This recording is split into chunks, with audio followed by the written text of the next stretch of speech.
Kami mengucap syukur kepadamu ya Bapa di sorga, Tuhan yang menjadikan langit, bumi dan seluruh isinya ini. Betapa bahagianya kami boleh menjadi anak-anak Bapa di sorga dan Tuhan Yesus boleh menjadi sahabat kami dan kami sungguh mengucap syukur dan sangat berbahagia. Siapakah kami ini yang boleh menjadi anak-anak Bapa? Tetapi Bapa begitu mengasihi kami. Terima kasih Bapa, terima kasih Tuhan Yesus. Karena Tuhan Roh Kudus yang penolong kami, yang membimbing kami, guru kami, yang mengajar kami untuk kami masuk ke dalam seluruh kebenaran Bapa. Urapi setiap kami ya Bapa, penuh dengan Roh Kudus-Mu, sehingga ketika kami mendengar firman-Mu, kami mengerti dan kami berbuah, buah bagi kemuliaan Bapa di sorga di dalam nama Tuhan Yesus. Dalam nama Tuhan Yesus, kiranya Bapa tutup bungkus kami, pagari setiap kami dengan pagar api kudus-Mu, sehingga tidak ada satupun yang jahat yang mampu mengganggu ataupun menjamah kami. Dalam nama Tuhan Yesus kami berdoa. Amin. Amin.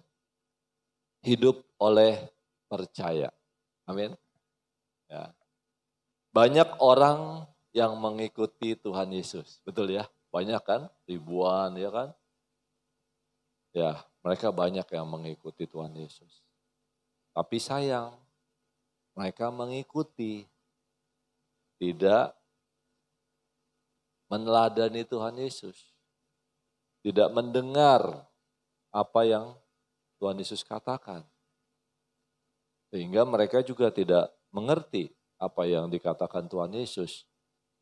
Nah saudara, hidup oleh percaya ini enggak cukup kita tahu Yesus sebagai Tuhan, tapi kita juga harus mendengar firman Tuhan, mendengar perkataan Tuhan Yesus.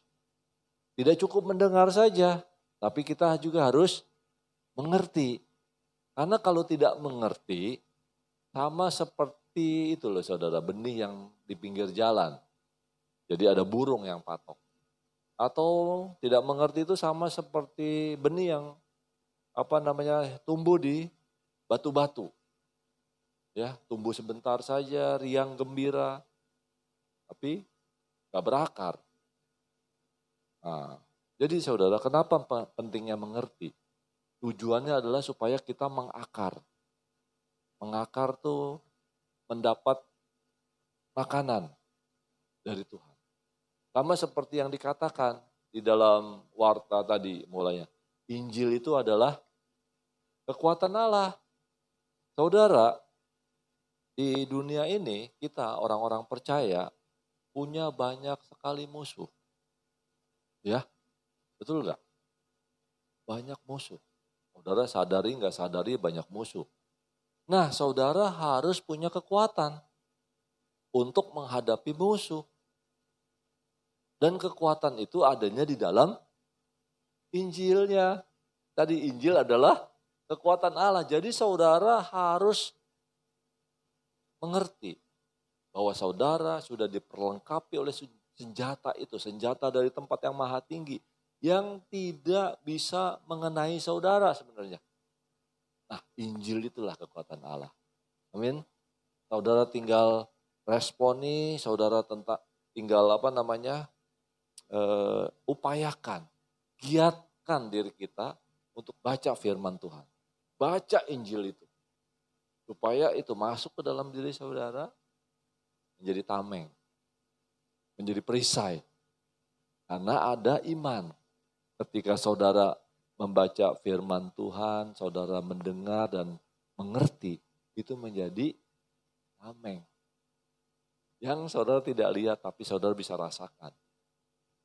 Tempaan dari luar, ada angin tadi ya kan, sepoi-sepoi atau angin badai tidak membuat saudara gelisah.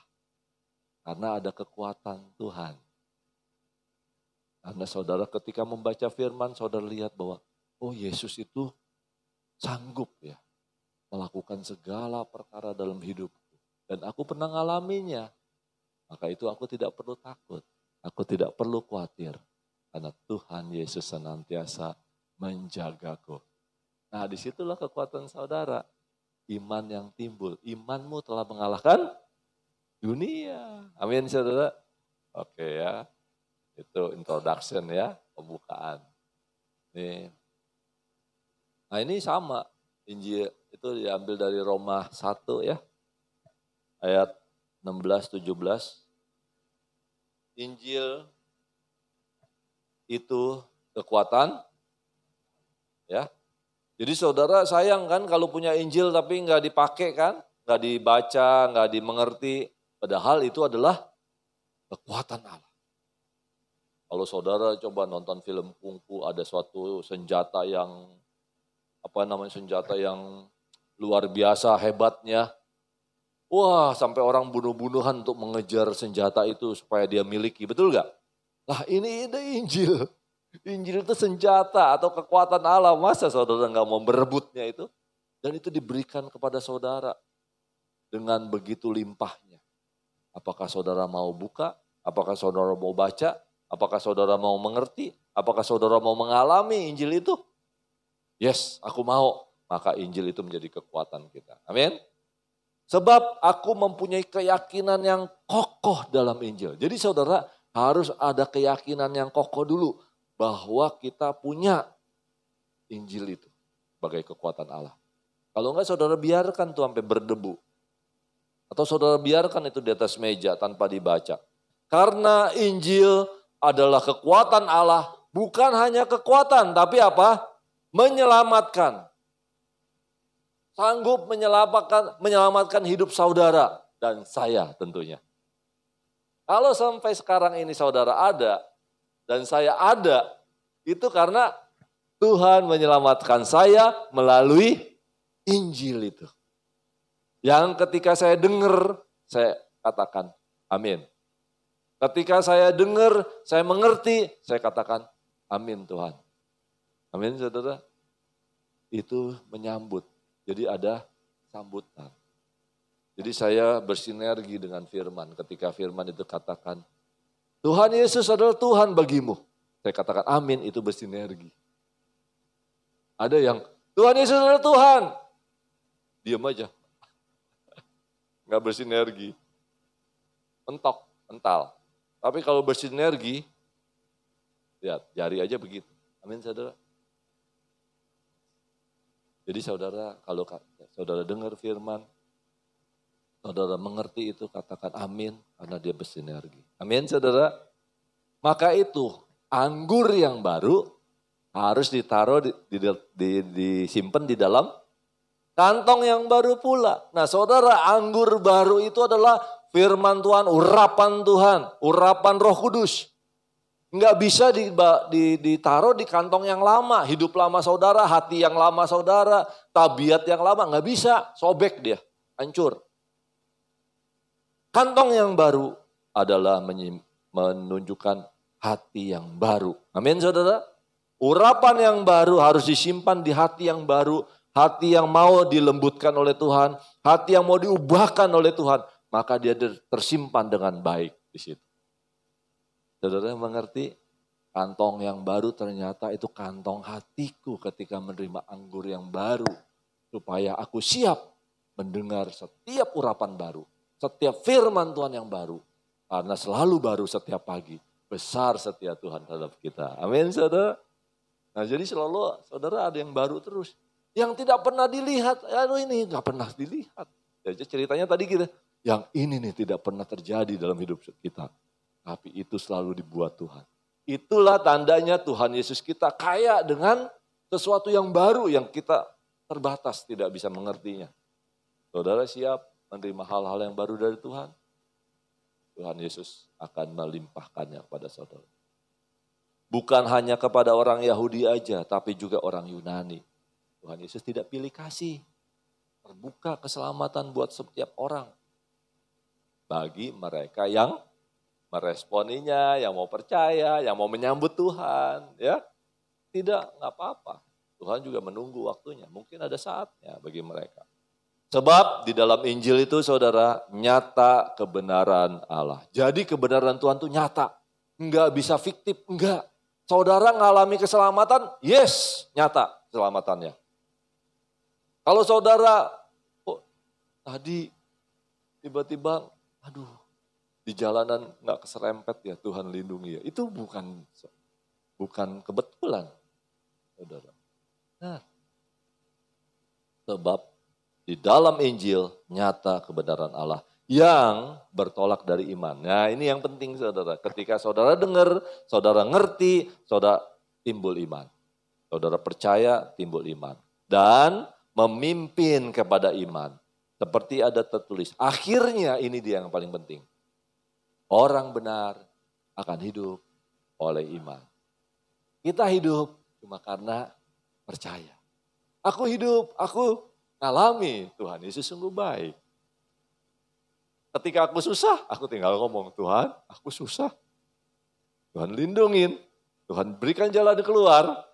Caranya gimana? Setiap orang berbeda-beda. Bahkan setiap waktu berbeda-beda juga dalam satu orang. Dulu saya meminta ini kesusahannya, jalan keluarnya ini. Begitu hari berikutnya saya ketemu lagi masalah ini, jalan keluarnya lain. Disitulah betapa kaya dan hikmatnya Tuhan Yesus kita yang kita sembah. Amin. Dahsyat. Nah, saudara, ini yang kedua kalau nggak salah ya. Tetapi supaya kamu tahu bahwa di dunia ini anak manusia berkuasa mengampuni dosa. Waduh, saudara, kita percaya kepada Tuhan Yesus, saudara punya banyak sekali dosa. Ya, saudara punya banyak sekali dosa. Tapi datang kepada Tuhan Yesus mengampuni dosa saudara dan saya. Itu loh yang luar biasa. Sebenarnya kita yang harusnya mendapatkan hukuman di neraka, tapi Tuhan sudah bayar semuanya itu. Amin ya. Bukan karena kita baik, bukan karena sesuatu yang dari kita. Enggak ada sesuatu pun yang baik dari manusia. Enggak ada. Cuma Tuhan Yesus yang baik. Bapa di sorga yang baik. Sebab itu saudara datang kepada Tuhan Yesus sudah tepat. Karena dia berkuasa mengampuni dosa. Bukan karena engkau baik, bukan karena pahalamu, bukan karena jeripayahmu. Bukan. Selagi engkau berdosa aja Tuhan udah mati buat kita. Apalagi sekarang ketika kita tahu bahwa kita harus tinggalkan tabiat kita yang lama. Kita harus tinggalkan cara hidup kita yang lama. Kita tinggalkan cara ngomong kita yang lama. Kita tinggalkan cara berpikir kita yang lama. Dulu mungkin saya mengandalkan pikiran saya, kepintaran saya. Tapi nggak ada apa-apanya itu ketika saya datang kepada Tuhan Yesus. Tuhan Yesus bilang, apakah engkau mau pakai caramu atau caraku? Cara Tuhan lah. Ya udah, serahkan semuanya. Makanya datang kepada Tuhan Yesus bisa tenang. Gimana tenang? Saudara diam.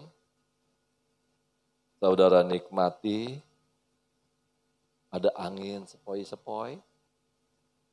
Saudara bisa tidur. Itu tenang. Cirinya bisa tidur. Nggak bisa tidur. Lah, saudara masih mikir.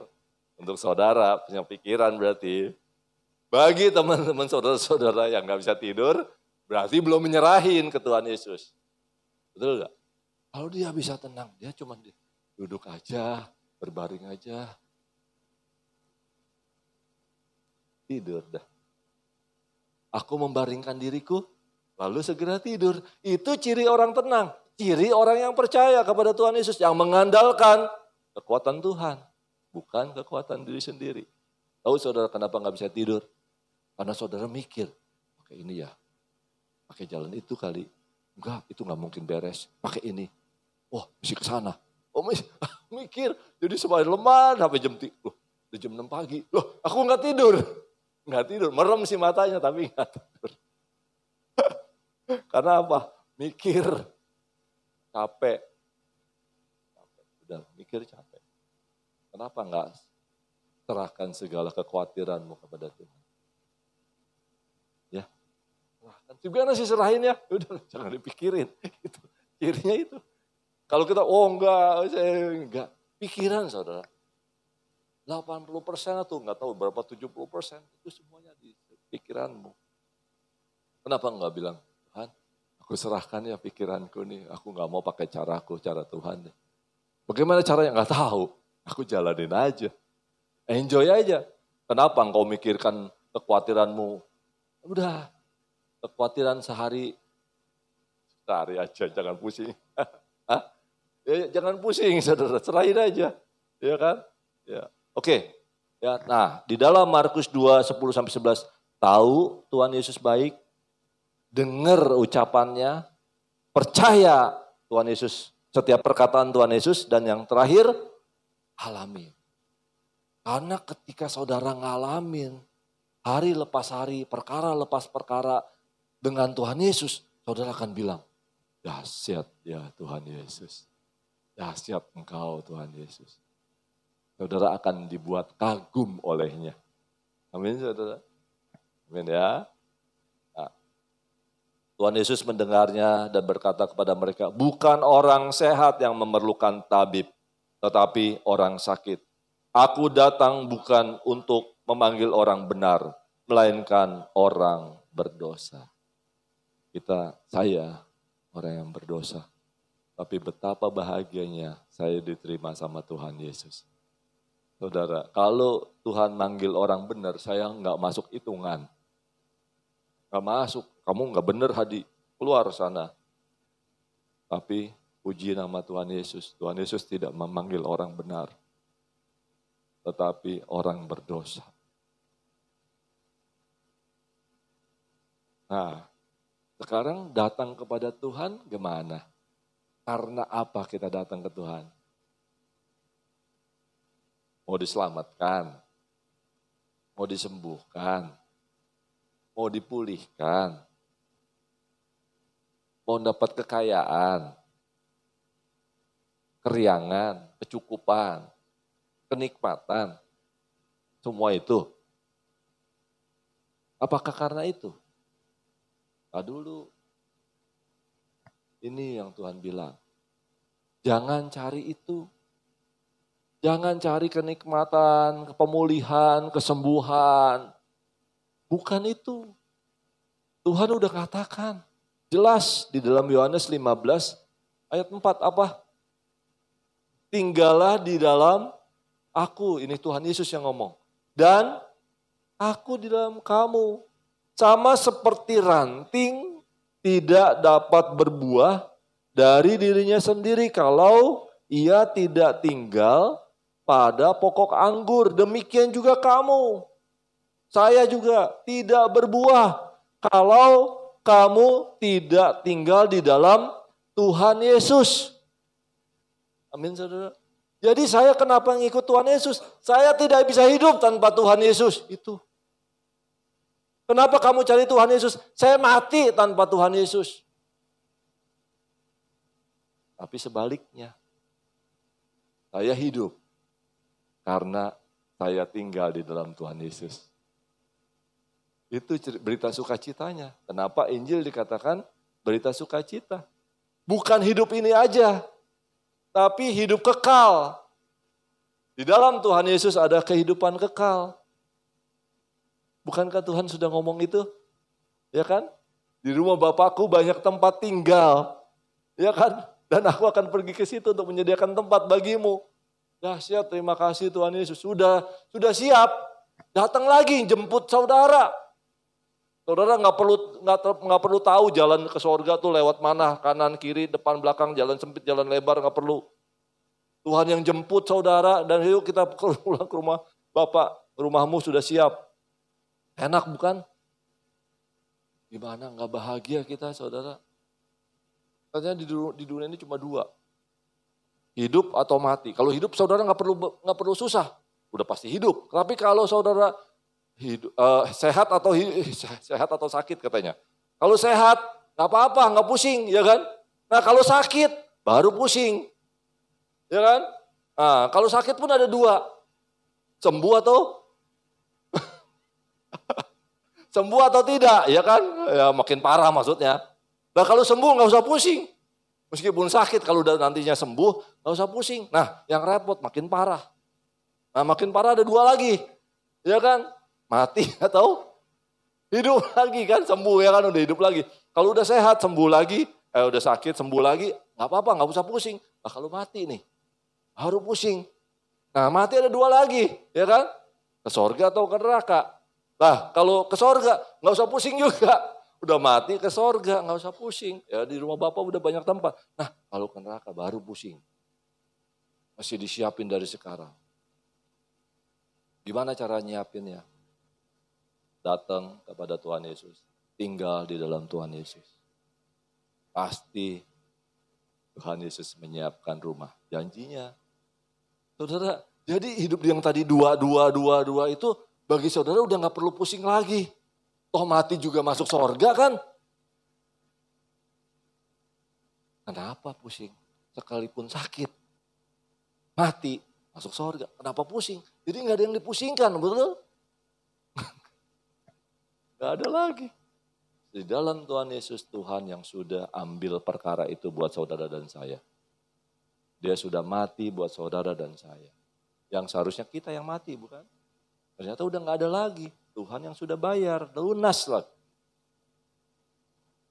Nah ini, motivasi kita percaya kepada Tuhan Yesus, ikut Tuhan Yesus apa? Kita tidak bisa hidup cara sendiri. Ranting tidak dapat berbuah dari dirinya sendiri. Saudara tidak bisa menyelesaikan masalah saudara dari pikiran sendiri. Serahkan ke Tuhan Yesus. Tuhan Yesus pasti menjawab. Tuhan Yesus pasti menolong. Dan lebih dari itu, Tuhan Yesus adalah jalan keluar. Akulah pintu. Dan engkau kalau masuk melalui pintu, engkau akan menemukan padang rumput dan air yang tenang. Dahsyat bukan? Tuhan Yesus adalah jalan. Tuhan Yesus adalah kebenaran. Tuhan Yesus adalah kehidupan. Zoe, Zu. Kehidupan kekal, bukan hidup sementara saja. Amin saudara. Kiranya Tuhan Yesus berkati. Lebih dari itu lagi saudara. Saudara, siapa itu yang disebut mempelai laki-laki dalam Markus 2 ayat 19? Dapatkah sahabat-sahabat mempelai laki-laki berpuasa sedang mempelai itu bersama mereka? Siapa mempelai laki-laki itu? Tuhan Yesus mempelai laki-laki. Siapa sahabat-sahabat? Saudara dan saya. Amin saudara. Bayangin kita tuh siapa?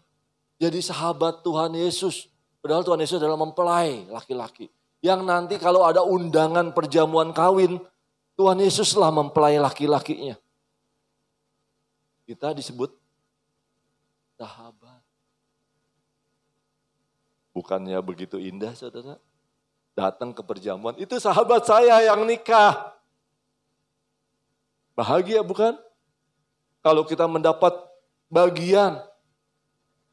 Diundang aja udah bersyukur, apalagi, sahabatku sini duduk, sini dekatku.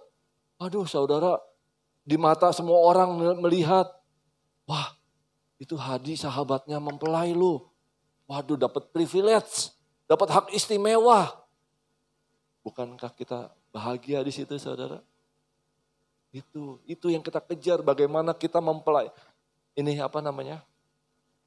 Jubah kita, pakaian kita, kudus di hadapan Tuhan. Sebab itu tinggalkan semua yang lama. Tinggalkan semua kantong kulit yang tua. Karena dia sobek, gak bisa dapat urapan yang baru. Amin saudara. Jubah kita jangan jubah yang kotor. Yang penuh kesombongan, penuh dengan kekerasan, jangan. Tapi mari kita kenakan belas kasihan. Kita kenakan kemurahan. Kita kenakan kekudusan di hadapan Tuhan. Amin. Supaya ketika kita datang kepada pestanya mempelai nanti, sahabatku mari ikut bersama Tuhanmu. Ya saudara, karakter kita harus berubah. Karena buah itu harus nyata. Apakah kita buahnya Tuhan Yesus yang rantingnya kepada pokok anggur yang benar itu, karakternya yang lemah lembut dan rendah hati, itulah. Jangan sampai buah apel tapi di situnya ada sirsak. Apel rasa sirsak asam. Ya, atau kiwi. Ya kan, kalau apel tuh kayaknya gak ada yang asam ya. Paling-paling gak manis banget. Ya saudara, buah yang kita harus hasilkan adalah buah yang karakter Tuhan itu. Tuhan Yesus. Aku lemah lembut dan rendah hati. Itu yang Tuhan kasih tahu ke kita. Mari saudara, karakter Tuhan seperti itu. Enggak gontok-gontokan. Ya, enggak nyolot-nyolotan. Ya udah, kita minta ampun. Kalau selama ini kita mungkin begitu. Ya, minta belas kasihan Tuhan. Ya, carilah Tuhan. Ini kesempatan kita selama Tuhan Yesus mau ditemui. Ya, berseru sama Tuhan Yesus enggak.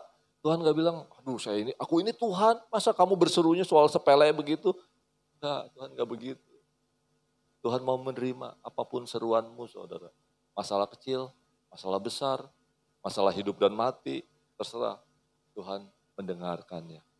Tuhan mau memeluk kita. Ada kesempatan datang kepada Tuhan Yesus. Dia akan memberikan pengampunan dengan segala limpahnya. Kalau Tuhan Yesus ngajarin kepada kita, engkau harus mengampuni saudaramu sehari 7 kali, 70 kali. Masakan dia tidak melakukannya buat kita saudara? Bukan berarti kita mau mengulangi terus dan terus. Kita mendengar firman Tuhan kita juga bertobat kok. Kita mau minta ampun, aku juga gak mau ngulangin lagi dosa-dosaku. Ya kan? Jangan khawatir untuk datang kepada Tuhan Yesus. Dia memberikan dan mencurahkan kasih-Nya dengan limpahnya kepada saudara dan saya. Datang kepada Tuhan Yesus. Diubahkan terus, ubahkan. Naik kelas. Jangan sampai menolak Dia yang berfirman. Ya, sebab akan terjadi saudara, satu kali lagi aku akan menggoncangkan bukan hanya bumi saja, tapi langit juga. Langit juga akan digoncangkan Tuhan, saudara. Ini kalau beberapa negara kemarin apa sih? Spanyol atau apa, blackout ya. Sampai kacau balau semuanya.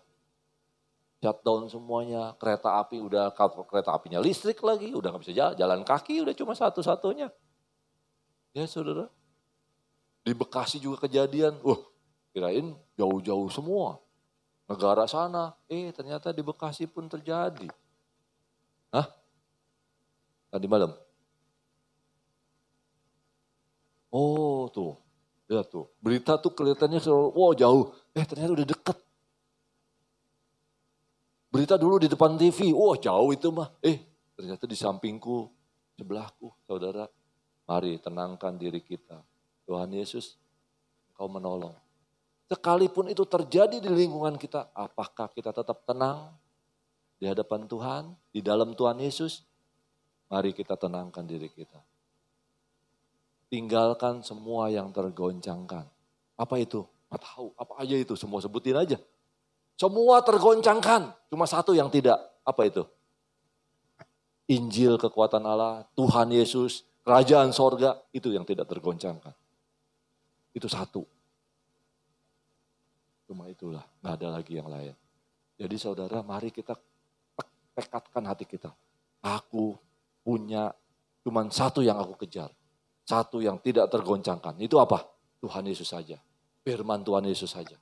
Kerajaan Bapa di sorga. Bapa di sorga, itu dia. Satu. Meskipun Bapa, Putra dan Roh Kudus, kerajaan, firmannya itu satu saudara. Bukan berarti kerajaan satu, Bapa di sorga, terus Tuhan Yesus. Enggak, mereka itu. Satu yang kita punya, yang tidak tergoncangkan. Kerajaan sorga. Ada Tuhan Yesus, ada Bapa di sorga, ada firman-Nya. Amin saudara. Saudara sudah diberi kekuatan itu. Jangan takut, jangan gentar. Tuhan Yesus penolong kita. Memang kalau waktunya harus pulang, kita pulang. Ada rumah yang sudah siap. Oleh Tuhan Yesus yang nyiapin. Kiranya Tuhan Yesus memberkati kita. Dan ingat saudara, di sini ada pesan Tuhan. Allah kita adalah api yang menghanguskan. Sebab itu kita harus mengucap syukur dan beribadah kepada Bapa di sorga, kepada Tuhan Yesus dengan apa? Nggak bisa sembarangan lagi. Lagi doa, nggak apa-apa, Tuhan kan ngerti. Jalan-jalan dulu. Hormat dan takut. Sikap kita menentukan juga. Ya udah kusuk. Ini hormat kita kepada Bapa di surga, kepada Tuhan Yesus. Takut, jangan takut kepada siapapun juga. Karena Bapa di surga punya kuasa yang sudah membunuh atau mematikan, dia juga bisa ini masuk neraka. Yang ini masuk surga. Bapak punya ketentuan itu, punya kuasa itu. Dan kita ngucap syukur. Kalau kita hormat dan takut kepada Bapa di surga, kepada Tuhan Yesus. Dia yang menentukan kita mau masuk ke dalam kerajaannya. Sehingga hati kita boleh, kita tenang di dalam Tuhan Yesus. Kiranya Tuhan Yesus memberkati. Amin. Terima kasih Bapak. Hamba-Mu sudah menyampaikan apa yang hamba-Mu dapat. Biar kami boleh belajar untuk hidup di dalam iman, percaya, dan hati kami boleh tenang di dalam Tuhan. Sungguh kami mempunyai satu kekuatan Tuhan, yaitu Injil-Mu Tuhan Yesus. Terima kasih. Tidak tergoncangkan oleh apapun juga di dunia ini. Karena hanya satu, hanya Engkau Tuhan. Hanya Engkau Bapa di sorga, hanya Engkau firman Tuhan yang menyelamatkan kami, yang tidak tergoncangkan. Di dalam nama Tuhan Yesus, kami boleh setia sampai pada akhirnya, bahkan selama-lamanya. Apa yang sudah kami dengar dari semula dari Tuhan Yesus, ini yang boleh terus ada dalam diri kami. Dan kami mengucap syukur. Terima kasih Tuhan Yesus untuk firman-Mu. Terima kasih untuk segala-galanya. Karena Tuhan Yesus sungguh amat baik. Dalam nama Tuhan Yesus kami berdoa, kami mengucap syukur. Amin.